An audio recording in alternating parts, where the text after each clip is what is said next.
Well, hello. As we're sitting here at LTV on this beautiful afternoon, Friday. Um, it is Friday. Unbelievable. Friday. I don't even know what the date is. 14, I think, or 13. It was 12. Friday. A, January 12th, year 2023. Here with the Hello Hello Show, and my name is Haim Mizrahi. Continuing with the tradition of public access and the tradition of the Hello Hello Show that's been on the air since 1980.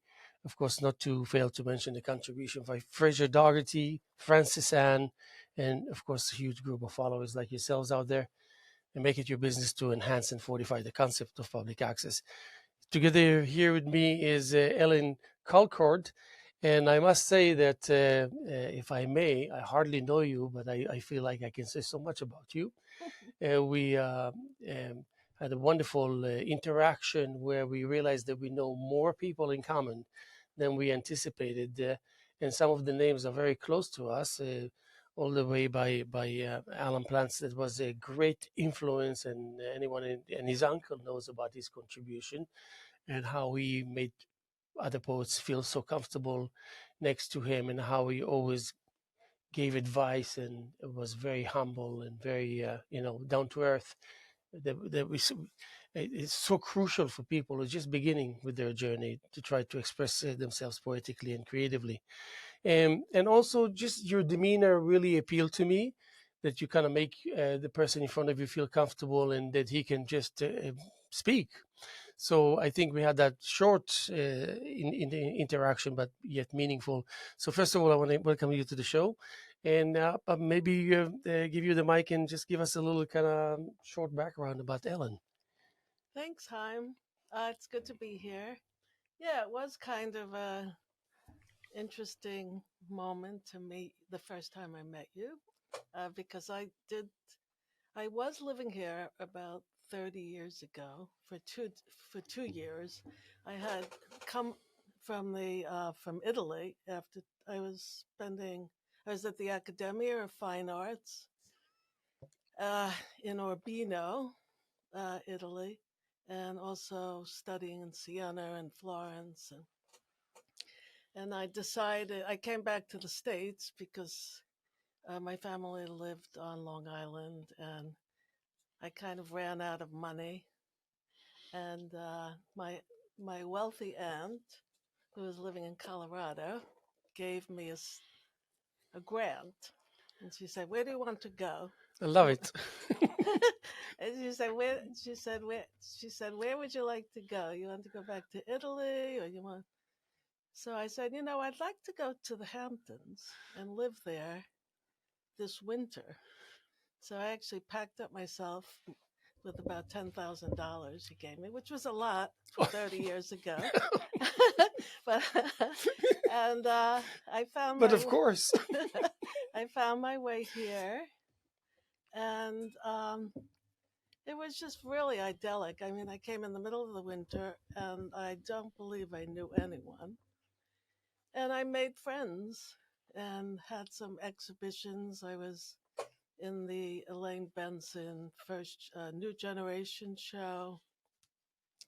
I We had in common Ann Harper, Yes, absolutely. so she gave me two exhibitions, and we had this friend Alex Russo, who I made friends with, and he's a painter. And Yes. I had to go back to Italy to have an exhibition, and he came to see my work and wrote up about it. And so it was a really wonderful time here. Yes. And Yes. I actually had a studio in a barn um, in East Hampton, and it was a great experience.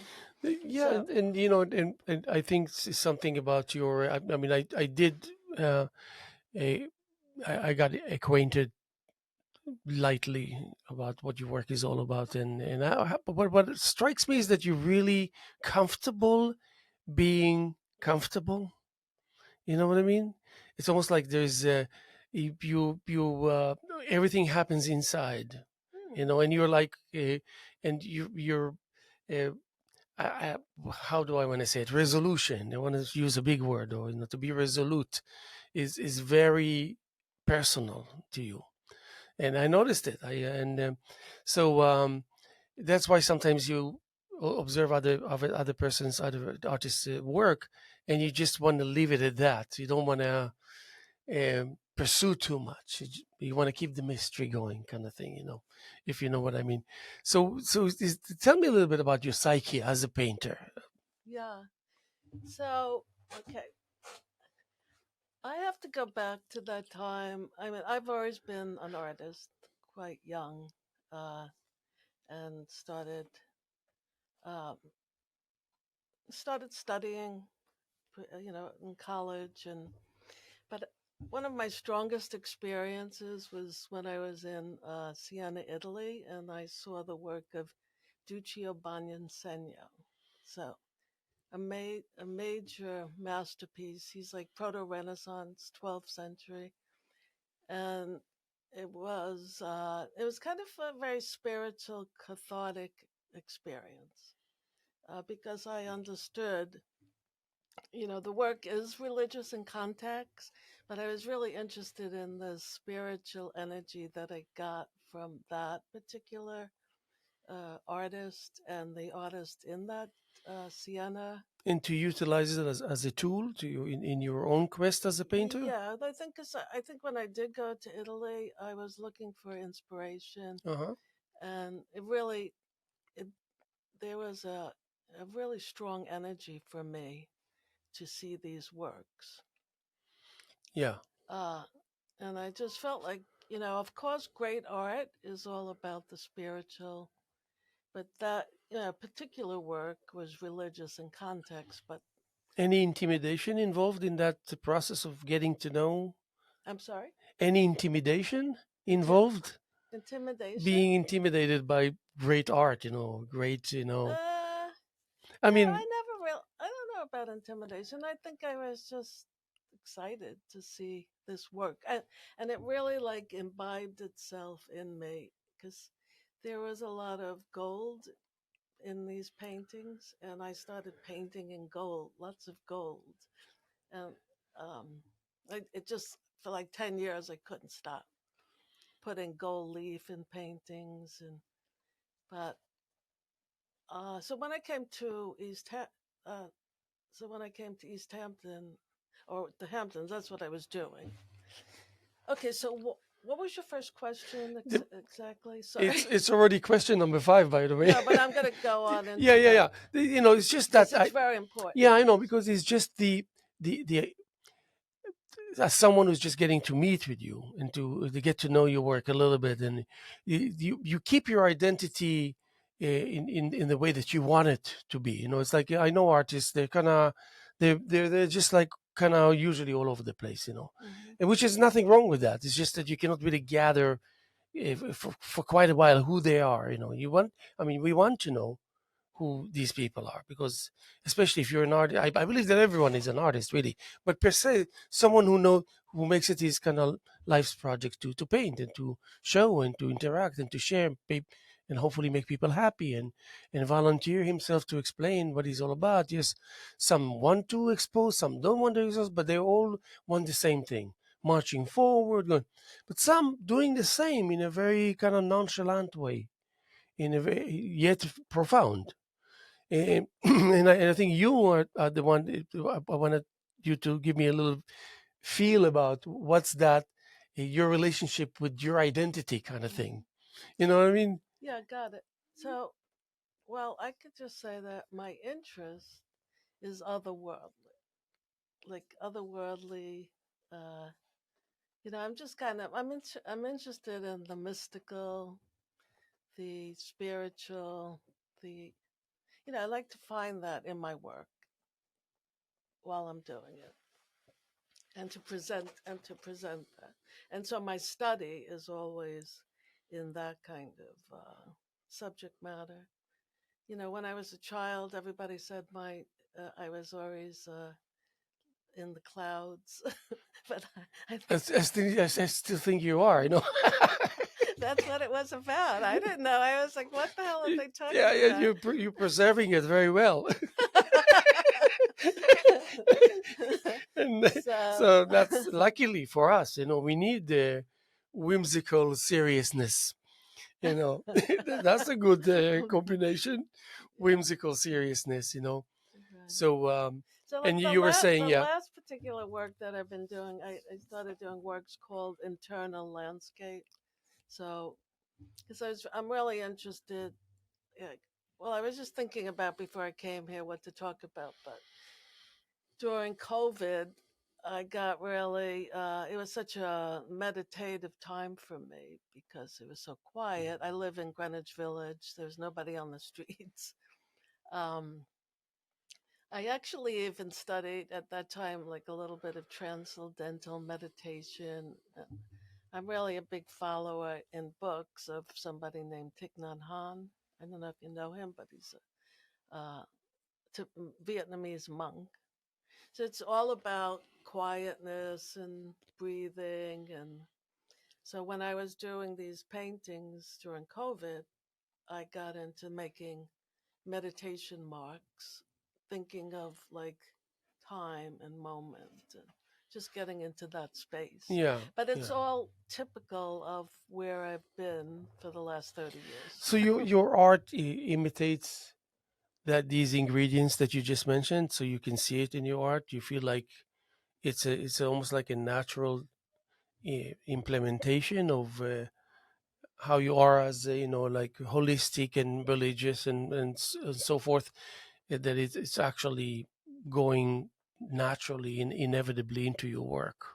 Yeah, well, I mean, I'm just I'm interested in something mystical, not particularly religious, but certain religions do interest me. And yeah, I hope that my work imbibes that. I think it does. You know, there's a lot of aspects of the mystical in my work that people recognize before they even just talk to me. Yeah. Yeah. So the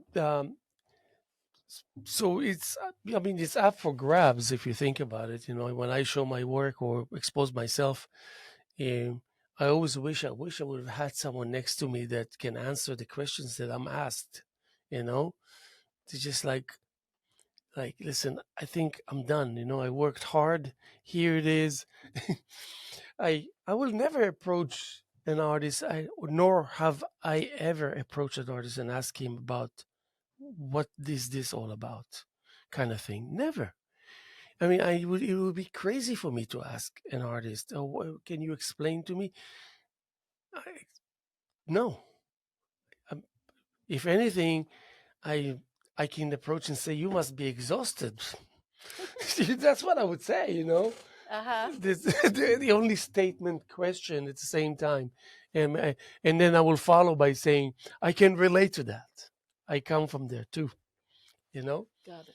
Yeah, so showing hard work. Remember the conversation we had where I said, if I didn't, if for some reason I would end up not being able to baffle them with quality, I will definitely baffle them with quantity. Mm-hmm. They will be so covered with it that they will be so overwhelmed and they wouldn't have the chance to do what they usually do, is excessively critiquing. Mm-hmm. So they would have to be in the zone of wondering longer than usual. And that gives you room to operate because they Mm-hmm. spare you. So that's the power of being left alone, left to be who you are, Mm-hmm. but still be within the community of the. Yeah. Well, of course, even with all of these ideas of what we are or what I am, the painting speaks for itself. You know, things come out of it that maybe you can't explain. So it's more. But I certainly have my objectives when I begin something. Usually. Yeah, yeah. No, no. I mean, yes. I mean, I don't say that. Yeah, actually, it's.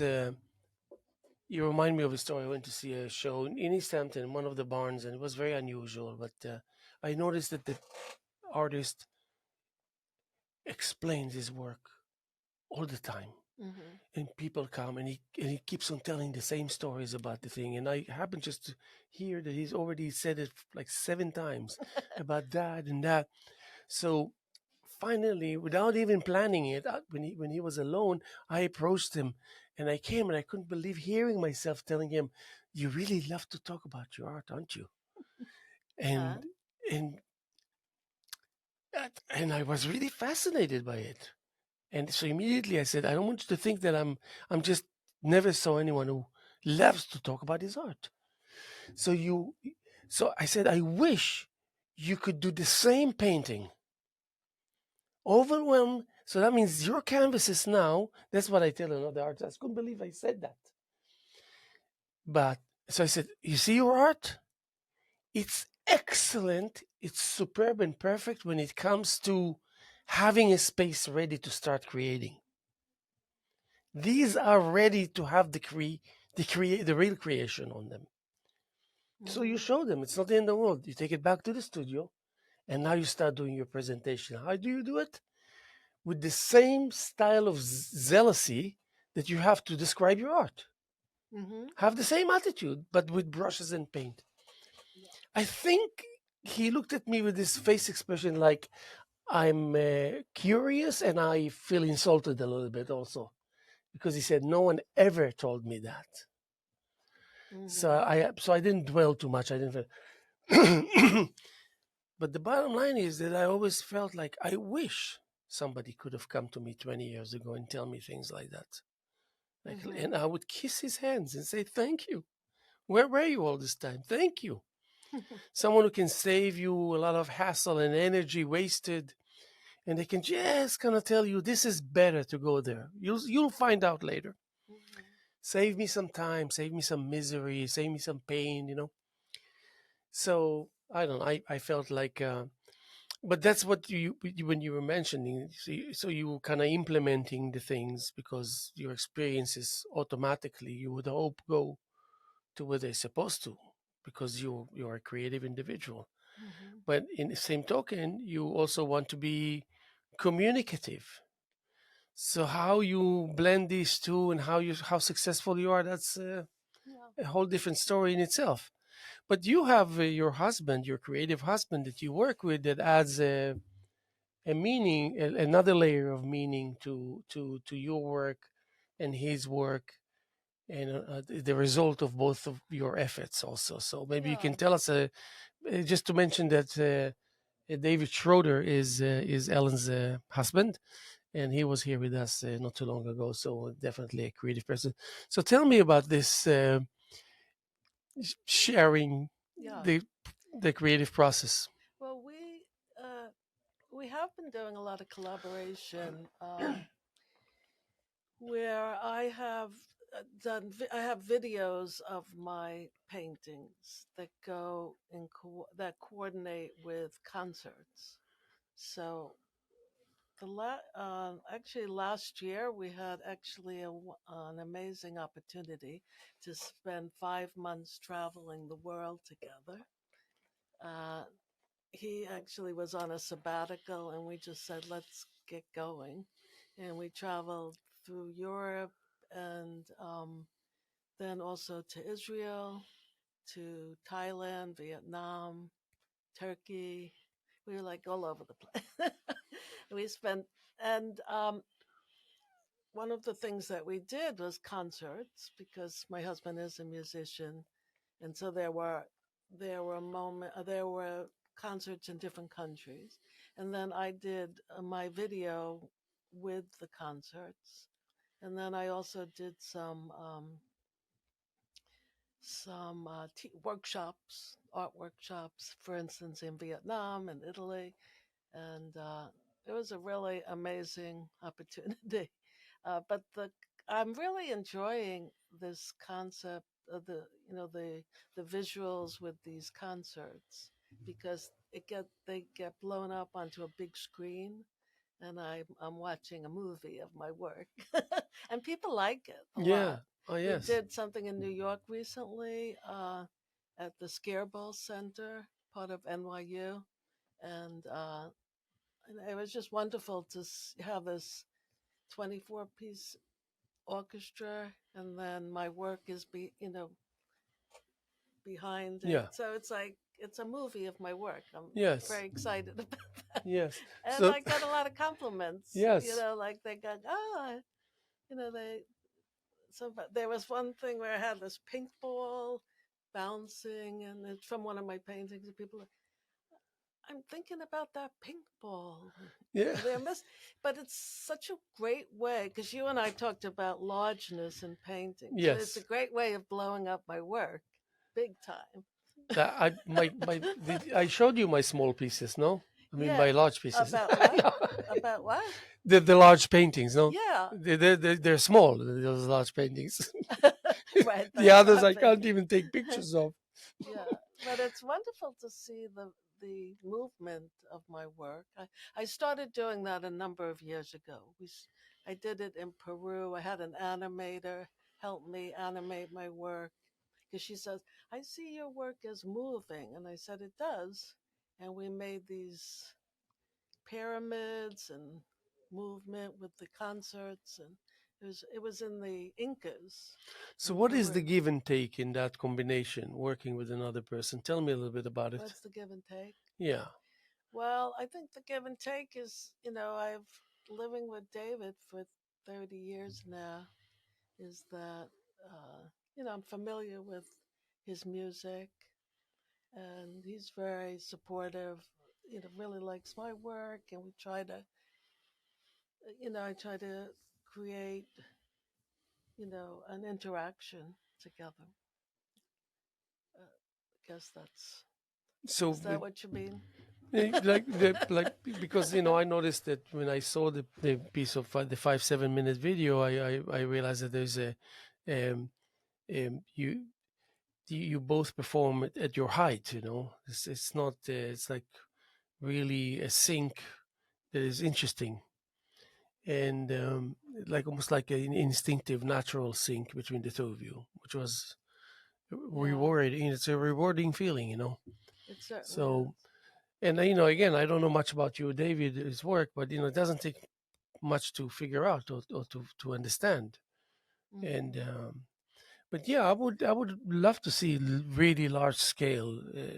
You're creating large scale, I'm sorry. creating large scale Uh huh. work, and that's why when I order my canvases, sometimes I buy stretch canvases, but then what I buy rolls of either 60 or 72, 5 feet, 6 feet wide, a roll of like 100 feet, and very convenient. And you just have that roll and just kind of drop it to the floor, and just cut your sides, um, and I don't take this whole process of preparation too seriously. I never buy mediums or gesso, or it's completely meaningless to me. It's more like, okay, um, here's paint, commercial paint, and it's excellent quality, and it's all the technology that you can ever get.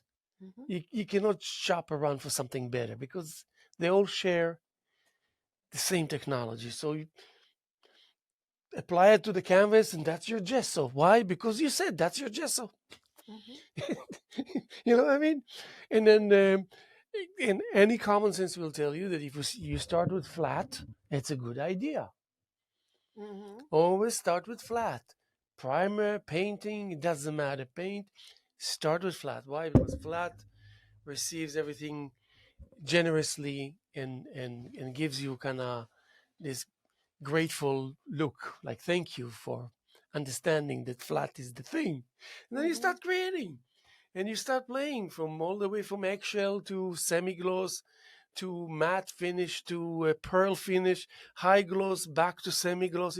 Now you can start playing, and the beauty is that you cannot go wrong. Hmm. Not because you're recklessly experimenting. you know People think that, oh, let's drip paying some drops, let's drip something here, and let's drip something, and then we will have a painting. No, it doesn't work like it works like this. Anyone can do it, but there is a bad painting and there's a good painting. I believe in Hmm. that. Hmm. So And then now our job is to convince the world that um, change your attitude a little bit, and you will feel liberated. And suddenly you would realize that all these years that you spent trying to liberate yourself was while you were already liberated. You know what I mean? What's the meaning of change your attitude?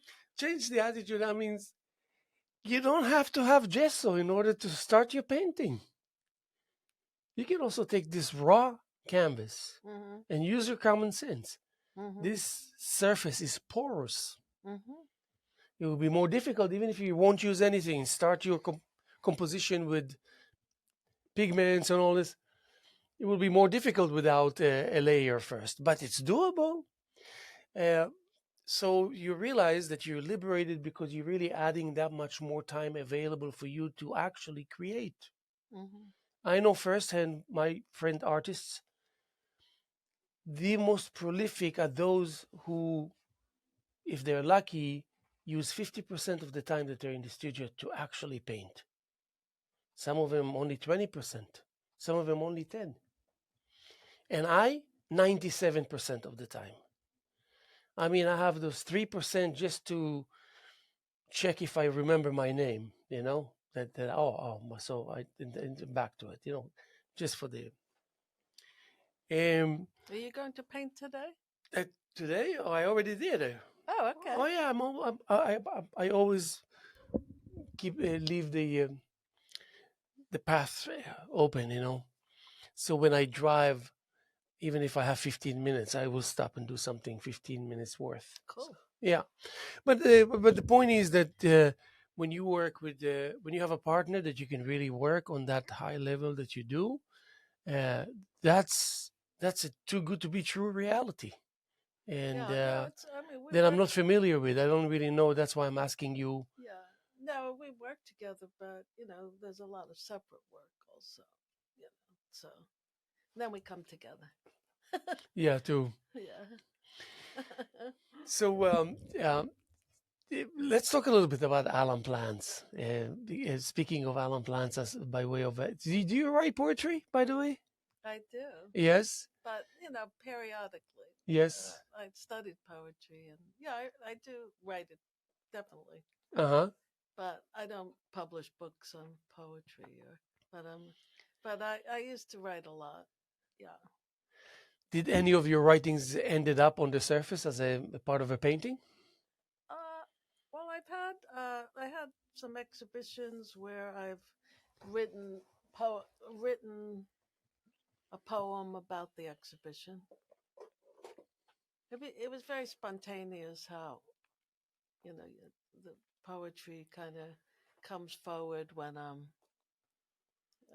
being very yeah. I mean, I don't know. I basically wrote for myself, but I was very interested in it. And Alan he's an interesting person. That's why I thought it was really interesting that you brought him up. He was a real true poet, and he had a beautiful voice, and he wrote me a couple of poems. That's good. I wouldn't expect anything less than that. I'll write a poem for you And right I now. just recently, because I hadn't been here in so long, I went to Canio's bookstore and I said, "Do you have anything?" I knew Alan died, passed away, but it's like, do you have any books about poetry books of Alan Plans? And she said, well, I was just thinking about him. I was talking to him about him at a dinner party last night, and we were talking about him." And so it was just like this a remnant of people I knew coming here, and she found a book and gave it to me, and I was really happy to start looking at his work again. Yes, definitely. So as far as inspiration is concerned, I mean, what is your relationship with an inspiration? I mean, how crucial is it to be inspired in order to work, in order to create, Hmm. if at all? Well, I think you just have to start getting down, painting. You have to get down to it, and the inspiration comes. But certain things, I feel I have to get that down, or I start thinking about how I'm going to put together a project. But sometimes just going to museums inspires me if I see some work that I like, and that's that's. So would But you I've always been working. would you like me to grab? Yeah, I wanted to talk about this Yes. because this I was talking about that these meditation marks that I was beginning. This actually is so it was like this Indian deity uh, who is actually the goddess of music and art. Okay, I'm gonna just do like this because I think So they can get an idea. yeah, and I really got into these holograms because if you could see Haim, I don't know if the camera picks it up, but it's interdimensional. It has like depth to it I'm because just of gonna this. walk towards the camera Because just for of a second, like this. there's like it's holographic. Yeah, yeah. You see that? So there's like an interdimension to it. I like also the movement of a hologram. And Also, the technique she's that you very use. mystical. She's kind of mysterious because I cover, she doesn't have a face really. It's like who is she, and the markings are part of this marking time. But I feel that you compensate for the face that doesn't exist in the sense that everything is her face. Yeah, and I was reading about her before, and she was the color white is important to her. I was just reading before I came, just to remember about this deity, and then I realized, wow, I had put a lot of white in there, uh, just without knowing that about her. Uh, but yeah, maybe all the markings are her face. Yes, and Yeah. also the many powers and vortexes that takes place within her own um, density are parallel to the background that has multiple forces that intertwining, and there's a mitigation here, Hmm. that kind of keeps from something to make it go away altogether. So the white is kind of keeping everything, if not intact, but with enough chances to survive and to thrive. Yeah, that's like a big. Like it's almost like she's come from that whiteness out. Uh, but I'm very happy with the way this particular Also, these there's works that I was doing. a lot of modesty in the midst of the power that she possesses. Mm-hmm. She's very modest. Hmm. She doesn't mind not to be recognized. That's interesting. She doesn't get mad if she's not No, no, she recognized. doesn't because she's so powerful. She knows her value. Oh wow. Oh yeah, I mean it's evident. You made it. You portrayed it to make it easy for people to understand. Those who are willing to understand, but also look at the difference and the opposition between the plainness into the complexity of composition and colors in her. Like this, it's almost like she only has a second chakra. You know what I mean? Her second chakra governs everything. She doesn't need the others. So she Very becomes interesting. a second chakra type, which Second chakra is the is heart. the no, it's the Uh, like so what? it's sexual and it's emotional at the same time, Uh So huh. it's like the waist, it's like the anchor, the base, the center. Is that the green color? The second chakra? I can't I tell don't you, remember the but what it colors. does is you when you when you do Tai Chi, so you call the Chi and then you send the Chi wherever you want it to go. Mm. So the opening of the form is calling the Chi and luring the Chi and guiding the Chi and bringing it to the chest and then Mm. pressing down to the second chakra. So by doing so, then it goes all over the body. It's just it's not your decision how much goes where and but you did the initiation, and Yeah, I studied chakras for a little while, but I can't remember all of yeah, yeah. them. If you know, if The you heart know, chakra, the throat chakra, right? What? if you know second chakra, you know everything. You know. Okay. Yeah. Yeah. Well, what we hope as artists is that all our learning is somehow, you know, it gets infiltrated into the work.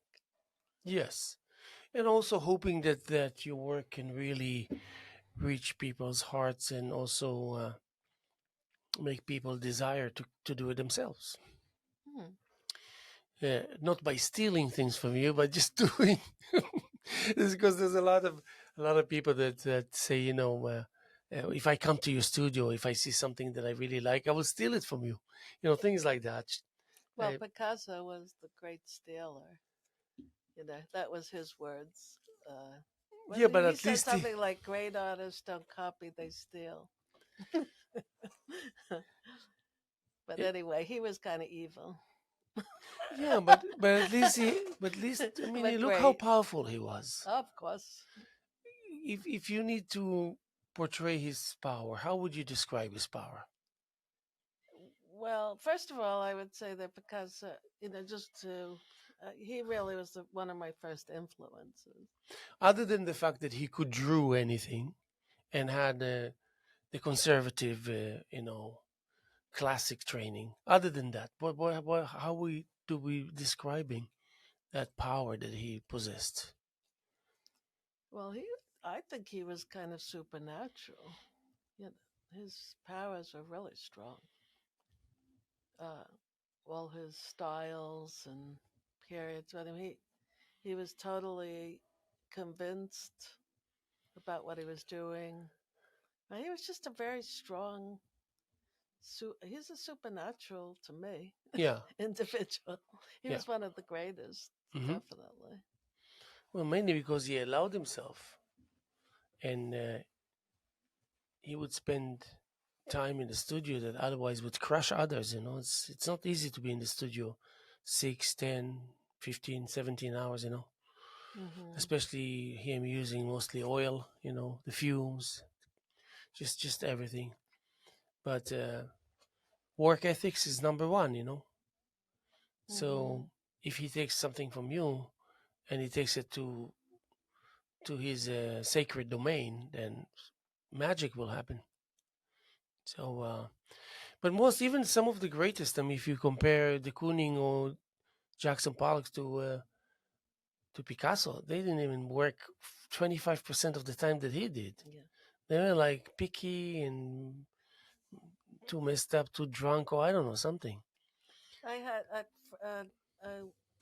an artist in New York said to me she liked going to, she remembered going to Picasso's exhibitions, and one of the things that she thought was most fun was watching the artists walk out of their totally delusioned that they could never compete. That's what I was talking about earlier. Intimidation. Yeah, but he's quite intimidating. Yeah, but he was such an inspiration. I mean, he got me start. He got a lot of artists started. He was the ideal of what you could be. As an uh, a living creative person. Yes. Hmm. So I mean, obviously, you think about the future, even though some people are just living in a natural zone where the present and the future is one and the same. But when it comes to aspirations and planning and future and the next generation of your work, what do we see? Yeah. Well, to be honest with you, I never can look at the future. It kind of I, I'm not even good at planning what I'm doing for like tomorrow, or I get very I'm very much in the moment. I really can't. I don't really plan the future. So I think that the if you are in the moment, the future takes care of itself. Yes, that's what I meant. But yes, But I have to admit that I have to say that at this stage of my life, I'm a more I, I really can't plan future. It gets me nervous. Okay. I get very nervous. Like, what am I going to do? How am I going to do tomorrow or tonight or whatever? I just can't do it. Yeah, I yeah. just like go. Yes, and So, actually, that's a great psyche to be when you're an artist. It's that makes things interesting. Diversity, takes place, and just kind of.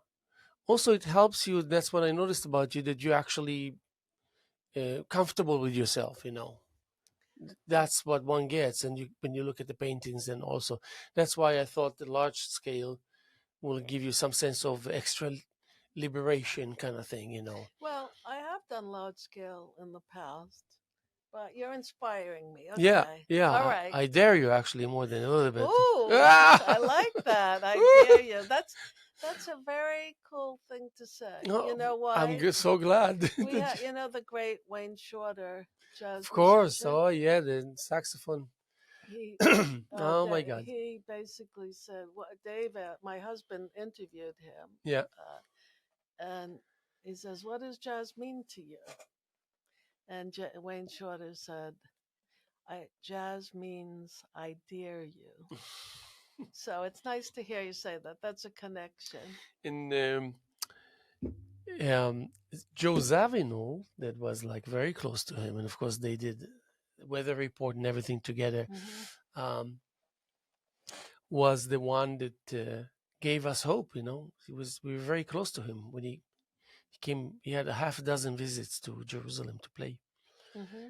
and because the people that I play with, one of which is the number one pianist in Israel, and also a professor in the music school in Tel Aviv, and the Academy of Music in Jerusalem, the Hebrew University, and all this. So he was the one that hooked up with Zavino, and he had the chance to hear our music. And in order to like our music instantly the way he did, you must be able to operate on 4 different levels, separately and independently.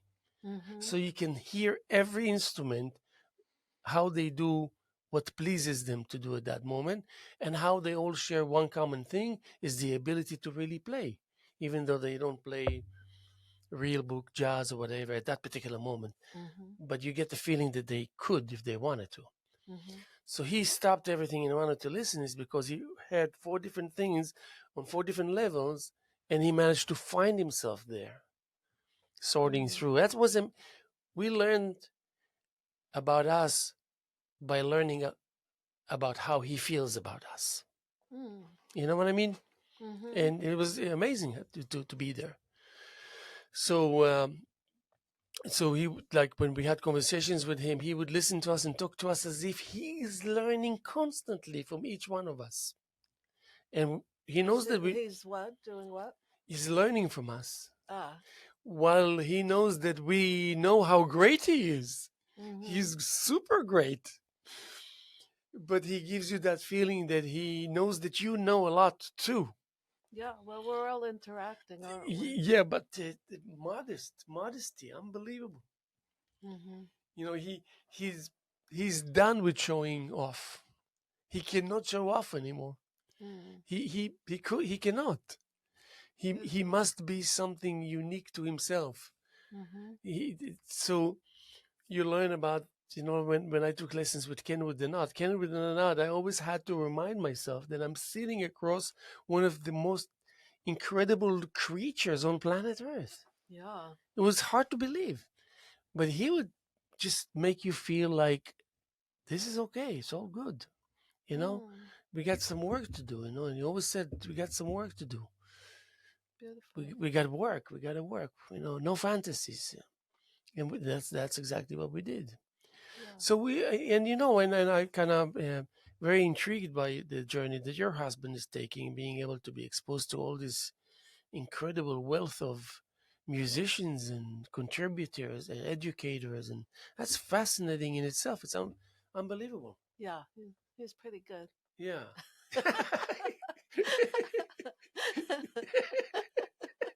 I don't know why we're laughing, but we're laughing. So yeah, yeah, I agree with you. That's that goes without saying. Anyway, just wanted to mention that we're sitting here on the 12th day of is it 12th day? Yes, of January, Friday afternoon here with the Hello Hello Show, and my name is Haim Mizrahi, and Ellen Colcord is here with us, and we're having a good chat. I'm actually enjoying it and all this. So I'll whatever it is that you want to talk about or summarize, or Okay. the mic is yours. Well, I've been one of the things that I'll be uh, I'm helping. Well, I'm showing some of my work in an auction at the American Hotel Oh, great. for the Hampton Jazz Fest. So there'll be four artists there, and my work will be there. And I'll also bring, it will be at the Masonic Temple Yes, in inside Sag Harbor. Harbor Tuesday nights for the Jazz Festival. So prior to that, I'll have some of my work there. When For is the it taking place? What dates? this Tuesday coming, Uh-huh. and the following Tuesday, and then the 26th is the American Hotel fundraiser and auction. So I'm happy to participate and have my work support this wonderful program that Yes. the Hampton Jazz Fest. Yes. No, no, that's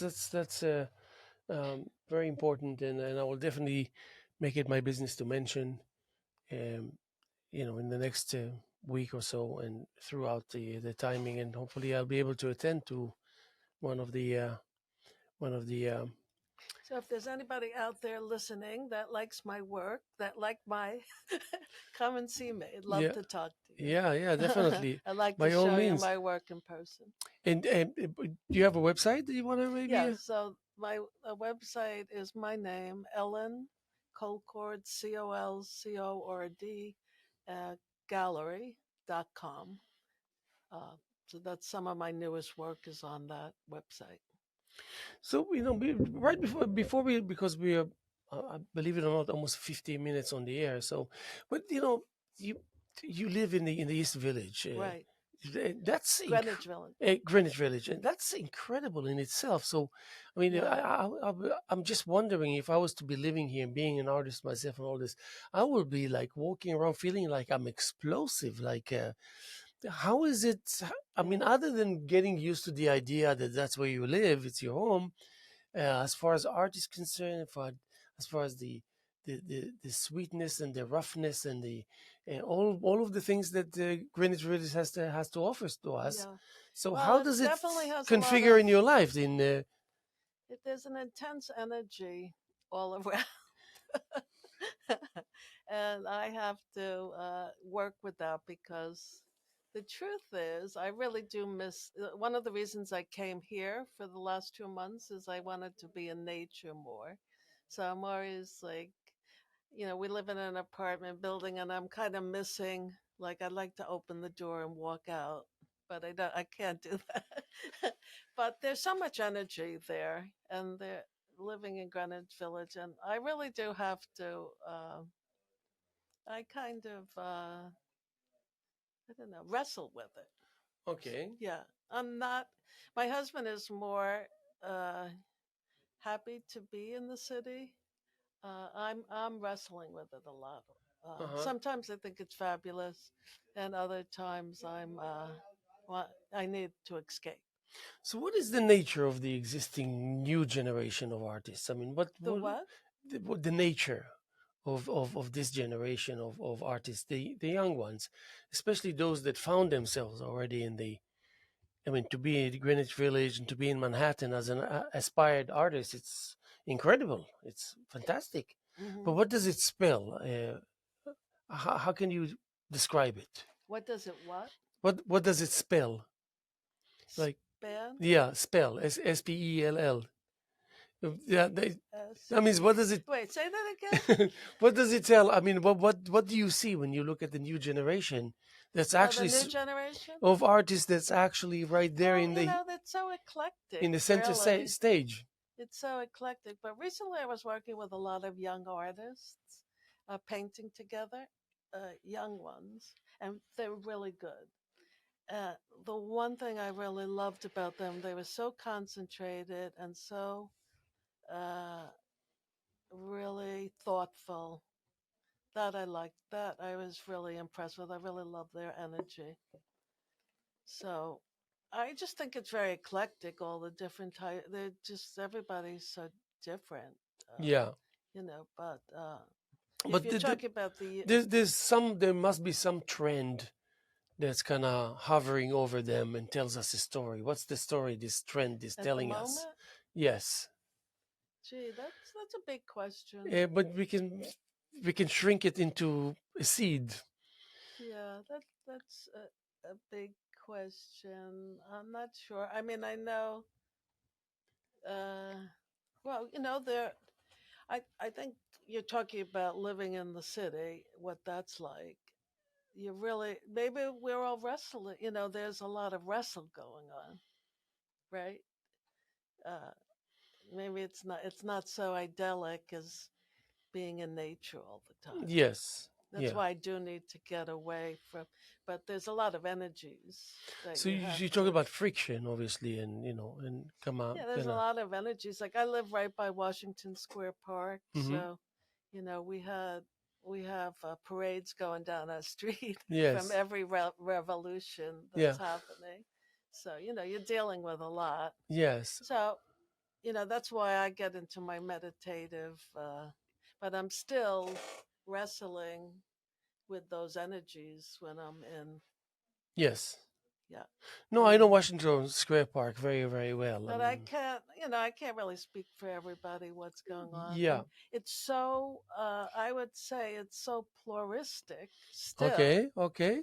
that it's impossible to, say this is the trend or this is what everybody's thinking. And it's just, I think what we're always trying to figure out in some ways, if you really do care, is how to navigate all of these, all of the trends, all of the See, painting, that's a great all answer right it's there. very complex. Yeah, that's a good answer. And how do Yes. you tell the garbage from the good stuff? The fakers from the real thinkers. Yes. So how's that And work then for you? when we all look at it in the same level of attention, we realize that we all come to the same conclusion. Which is what? Doesn't matter what it is, but it's going to be the same conclusion. I At mean, the end? yeah, but the end is just a form of speed. The end is now, and then there's later.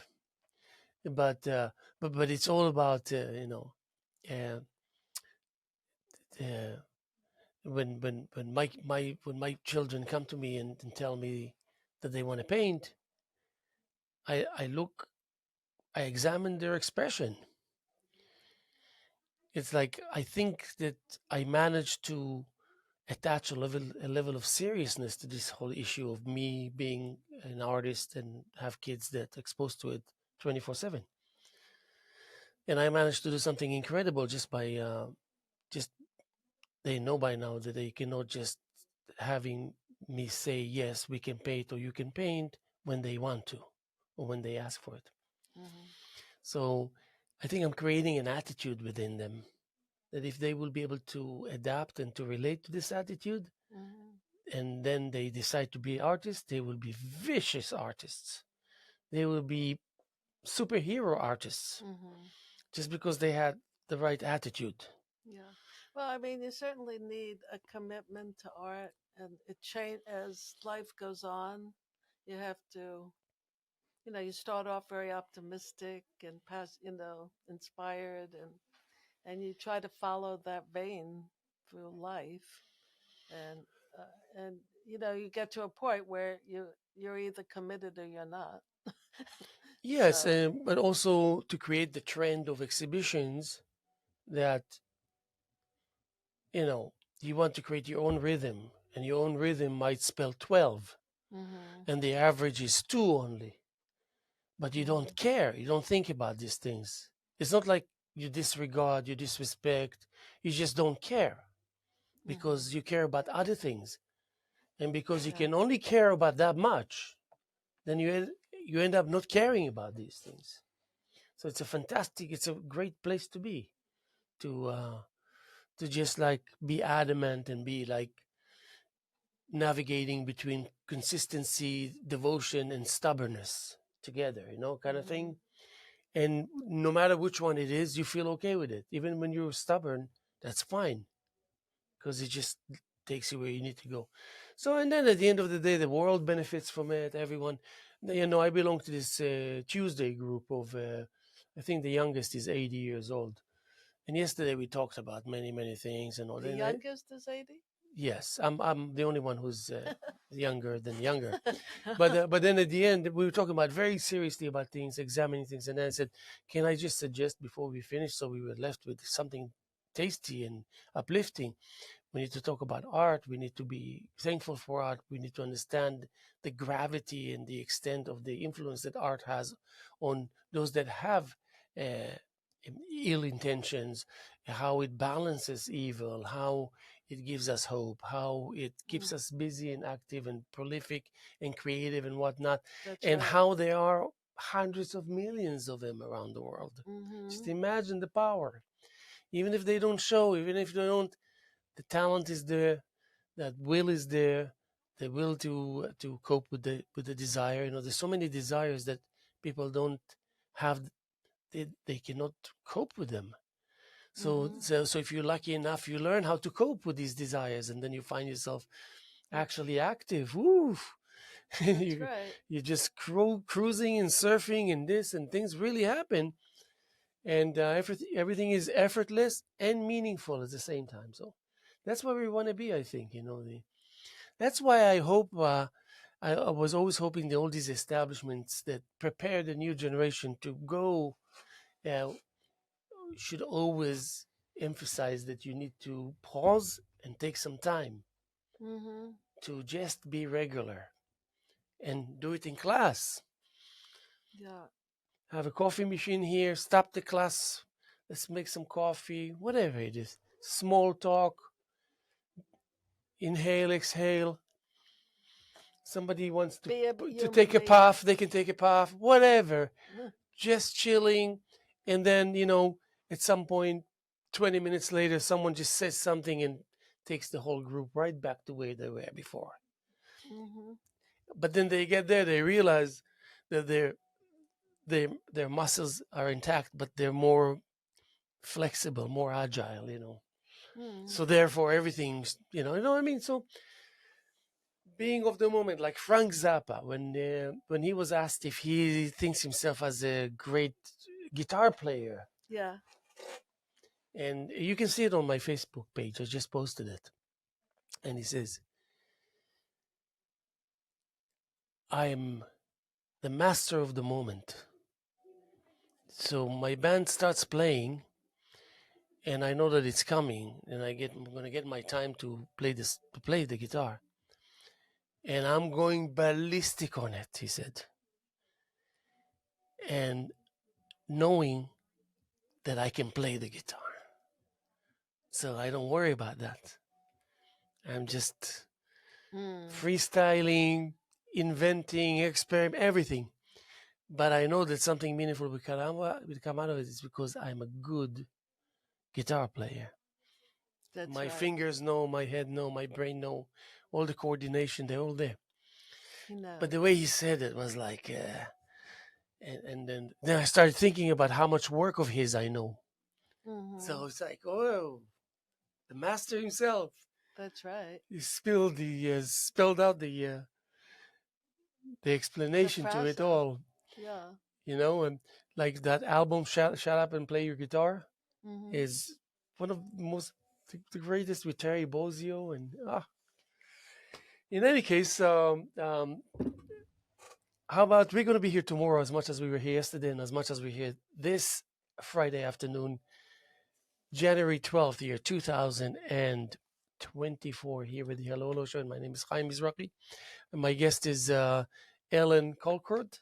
And Ellen, thank you so much for being here with us. Thank you. It's been so And much fun. yes, and you're a real trooper. We actually managed to do about 59 minutes and 7 Wow. seconds. Keep up the good spirits. We love you. We'll see you soon. Thank you, Ellen. Thank